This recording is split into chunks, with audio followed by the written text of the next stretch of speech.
dark fantasy.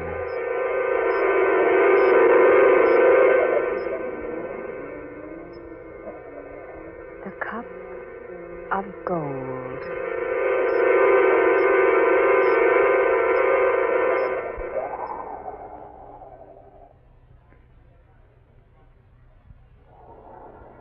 This is the deciding shot of the tournament, ladies and gentlemen. Truman Davis, now champion, has just sunk his last putt on the last green to turn in the amazing score of 68. Jan Mason, the contender, is on the green with a 66, which in itself is even more amazing. Mason's ball lies at the very edge of the green. Looks like tough going. Should he sink the ball in one more stroke, turn in a 67 as compared with a 68 by Davis, we'll have a brand new champion. Should Jan Mason require 2 strokes, he would tie up the match, and 3 strokes would defeat him. Now Mason has just stepped into position. He's bending over the ball. He eyes the center of the green with that masterly, dead-eye precision of his. Changes his footing slightly. There's not a sound from the spectators. Every breath is held in excitement. This great contender prepares for victory or defeat. He pulls back the putter slightly, eyes the distance to the hole once more, takes deadly aim, hits the ball, and it's in. He made it. The ball's in for a win for Jan Mason, and the crowd goes wild. It's a new champion, ladies and gentlemen. Jan Mason, the boy who came up the hard way to defeat the one and only Truman Davis. For 5 consecutive years, the master of it all. And here's the irony. Almost 11 years ago, when Jan Mason first thought of golf, he acted as caddy for Truman Davis, the man he defeated for the championship here today. Oh, the crowd has completely engulfed the 2 participants. And it's a little difficult for us to see them now. Oh, there they are, shaking hands and smiling. We're trying to make our way over to them for a few words from both Mason and Davis. Oh, will you pardon me, please? Pardon me, lady. We're trying to get through. I beg your pardon, please. We'd like to get a few words from the 2 gentlemen. We're trying our best, ladies and gentlemen, to make our way through this excited throng, but... there's the Gold Cup. The Gold Cup for the tournament winner. It's just been handed to one of the official referees by a beautiful platinum-haired girl. The referee is about to make the presentation. No, something's wrong. The referee turns to his fellow judges. They're talking excitedly. We can't make out yet what's happening. The men are examining the Gold Cup. Oh, it's flashing in the sunlight. Really a beautiful thing. Wait a minute. What's that? Something's happened. It's Jan Mason. He's been shot. Someone shot the new champion. He's holding his left side. He's staggering. He's grabbed the Gold Cup. He's fallen out. Jan Mason is lying on the final green. The Gold Cup.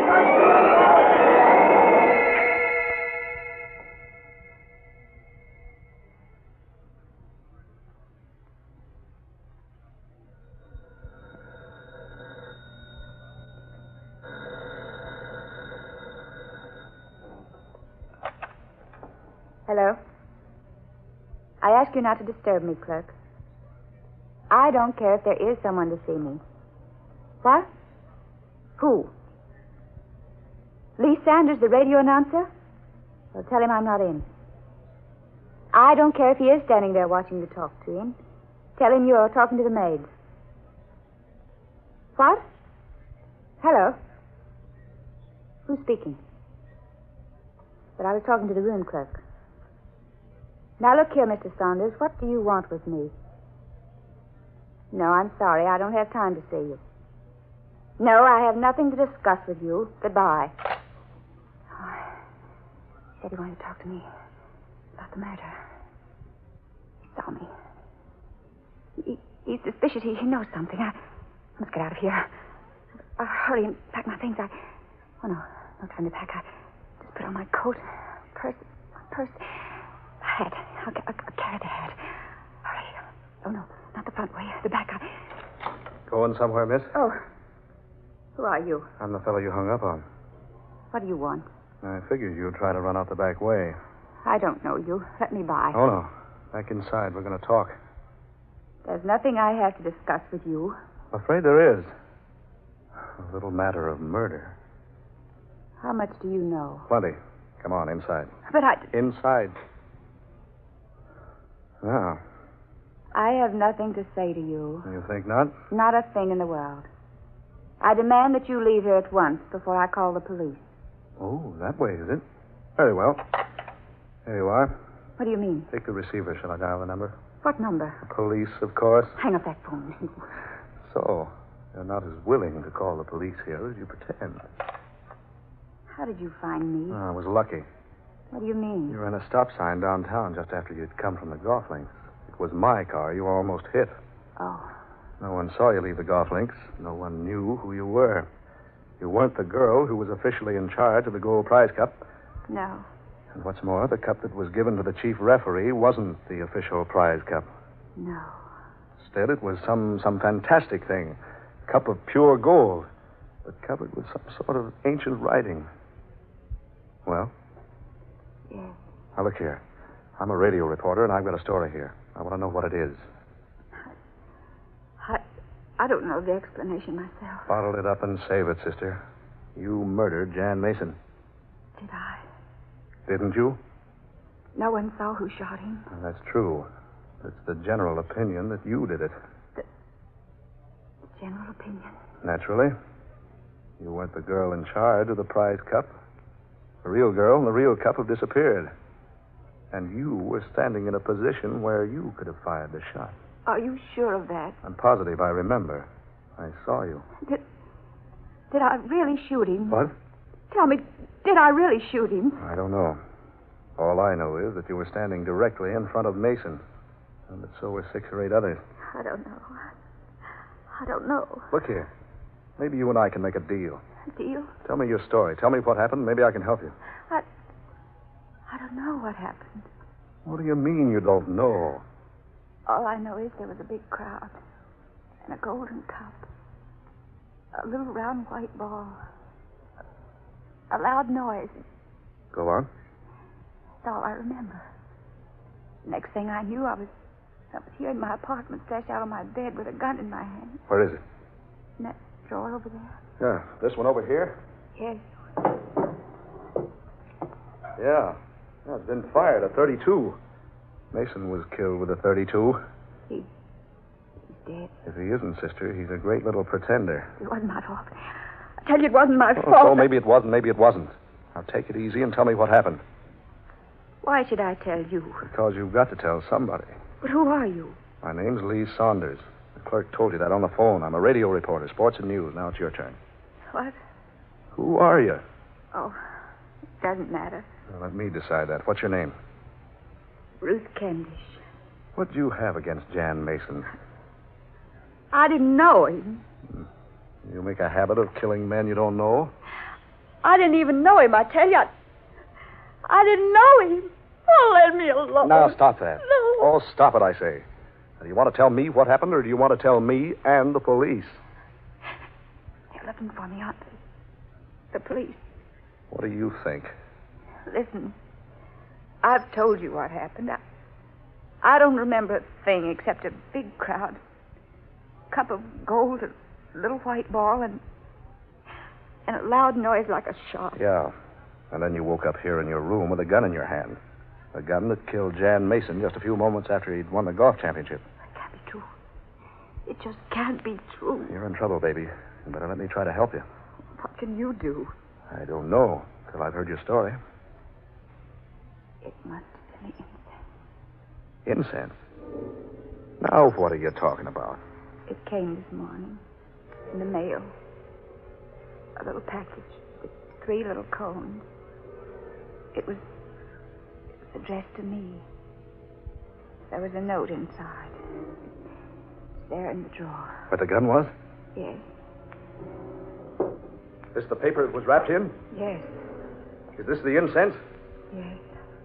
Well, I thought you said your name is Ruth Kendish. It is. Well, this was addressed to Rutha Kendish. What? Sure. Look for yourself. There, you see? Yes. Did you find the note? What note? Oh, there it is. You dropped it on the floor. Oh, this. Yes. Read it. Rutha, you will put a fire to one of these precisely at 1 this afternoon. Yes. It was the incense. What? I tried to forget it, put it away, and tried to keep it off my mind, but exactly at 1, I opened the little metal box and lighted one of the cones. There was a lot of smoke, sweet, scented, thick. And that's all I remember. Good Lord. What are you doing? Is there any more of the stuff left? Oh, 2 more little cones. Here, let's see. Yes, there are 2 left. Here, give me a match. What? A match. Get me a match. Oh, no. Oh, here's one. Oh, don't, please don't. I'm going to see what this nonsense is all about. Oh, no. Oh, please, you don't know what you're doing. Well, we'll see in a minute. There. Oh, I beg you not to do that. So much smoke, so quickly. I don't understand how a little thing like that can produce so much smoke. That odor. The same. The very same. So strange.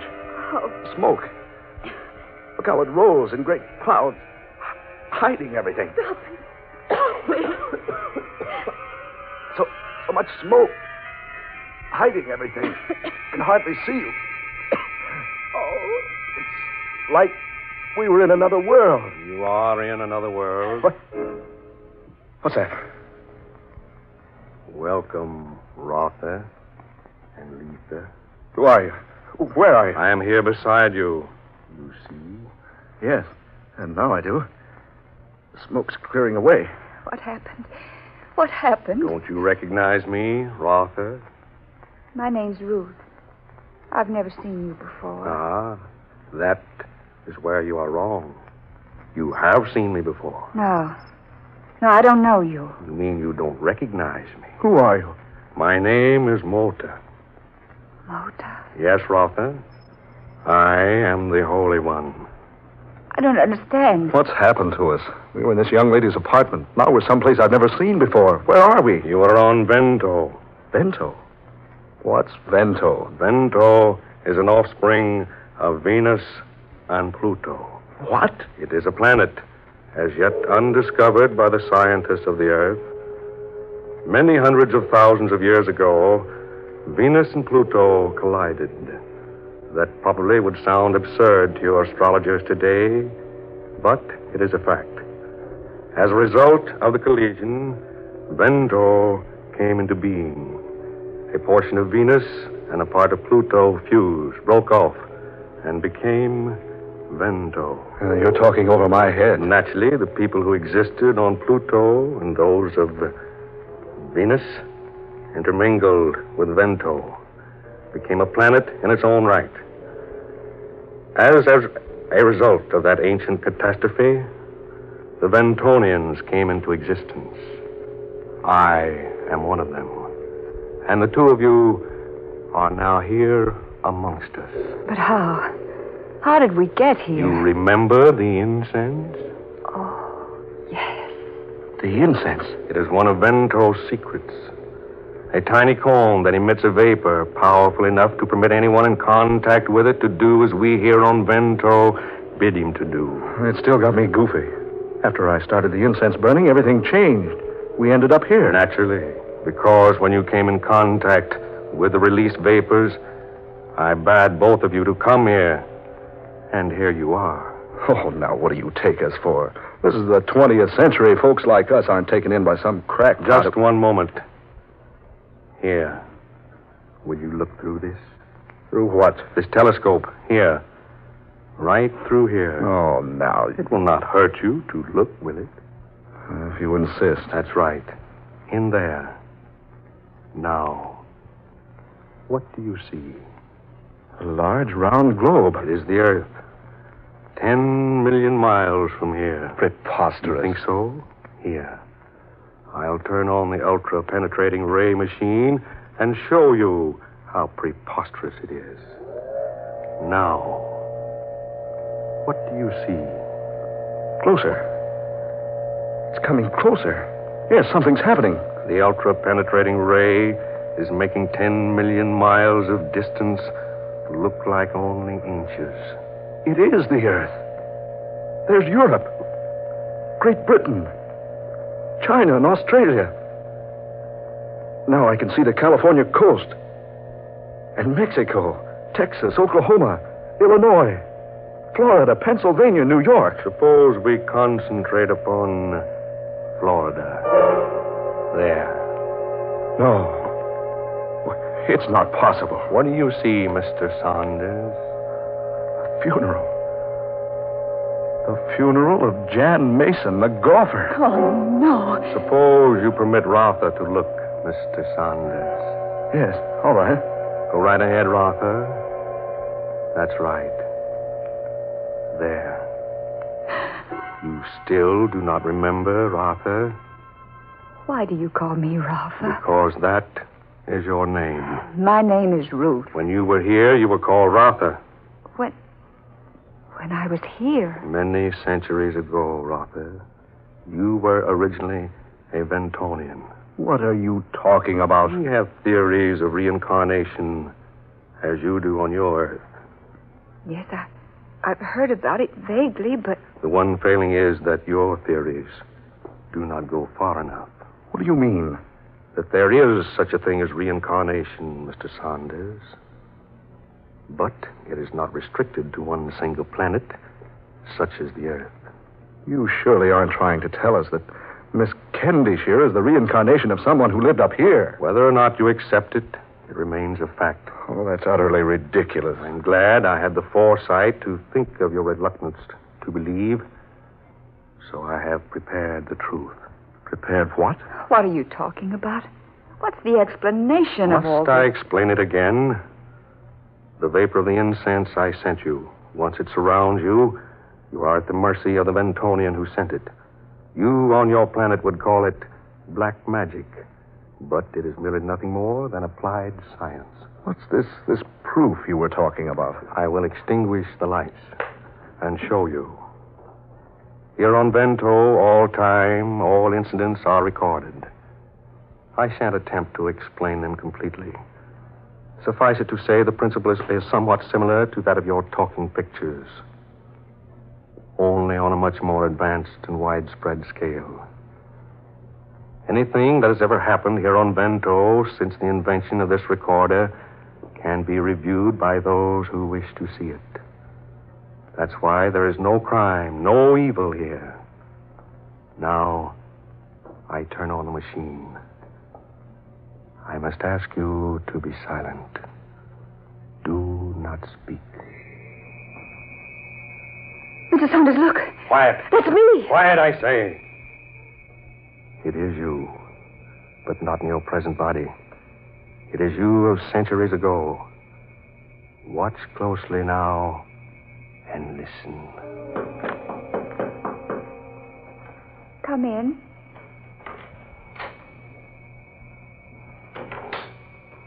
Darling, Kenta, dearest. forgive me for coming to you so late, but I had to see you before tomorrow. Oh, I'm glad you're here, dearest. I've waited for you all day. I've been at practice. Are you ready for the game tomorrow? Yes, quite. I fear I'll have trouble defeating Yana, though. He's become quite expert. Oh, do you care so much? Rutha, if I should lose tomorrow... Oh, but we mustn't think of such a thing. Victory means everything to both of us.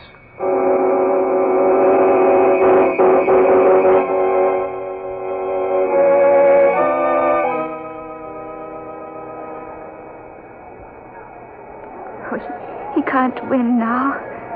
My poor Kenta. He tried so hard. Oh, but now it's too late. Unless there's a miracle. If Yana misses 2 strokes...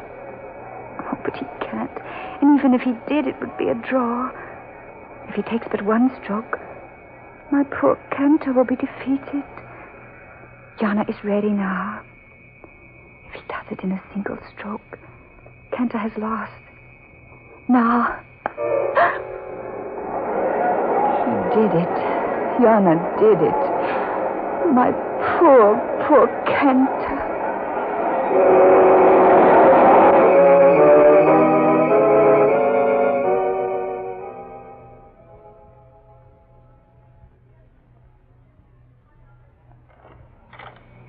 Kenta.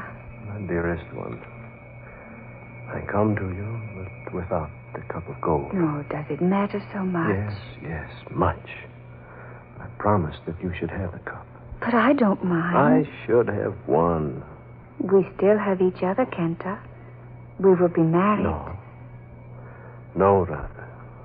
For yesterday, I swore by the great god Vento that should I not be victorious, I wouldn't be worthy of you. You swore by Vento? Yes. A sacred oath. I was so eager for victory, I knew that the very thought of losing you forever would inspire me to win.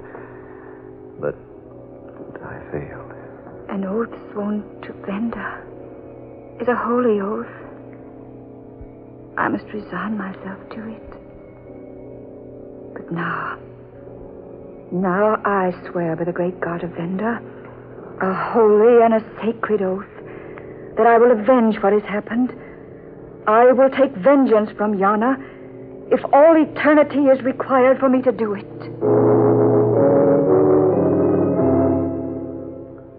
I believe that is all the proof you need. Ruth, did you know Truman Davis? Truman Davis? Truman Davis, the national golf champion, the one who was beaten by Jan Mason. No. No, I didn't know either of them. You think not, Rutha? Don't you recognize the man called Jan Mason? He is the reincarnation of the man Yana, who defeated Kenta in the games many years ago. It all seems so familiar, and yet I'm so upset. You swore a terrible oath centuries ago. An oath to work vengeance upon Yana. In your span of life here on Vento, you did not find the opportunity to avenge yourself. And so, as one of the high priests of Vento, it was my duty to bring to a climax your ancient oath. You sent that devilish incense to her. You prompted her to go out there and kill Jan Mason. Gave her that golden cup. It is the cup Kenta lost to Yana centuries ago. It amazes and confuses the Earth people greatly. You're responsible for all that happened. Hypnotized this girl. Now what? Now she'll return to the Earth and accept her punishment. Oh, no. No, that's not right. It is not for you to say. It's for me to say, take this. Quick, there's no time to lose. Oh, there's no escape from here. The incense, I still have it here. There's one cone left, just one. Well, what can you do? Now, you heard what he said.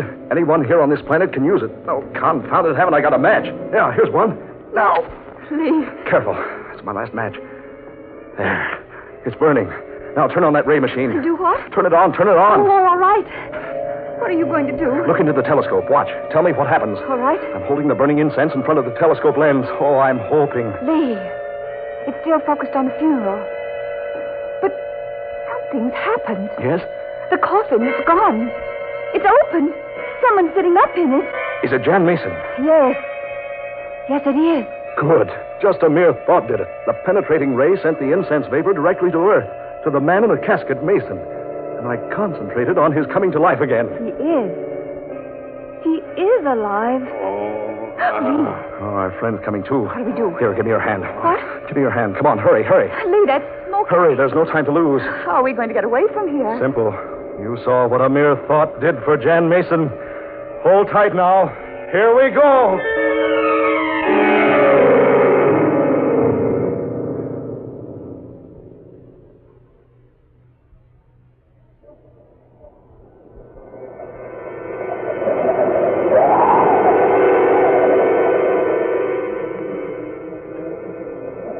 Dark fantasy.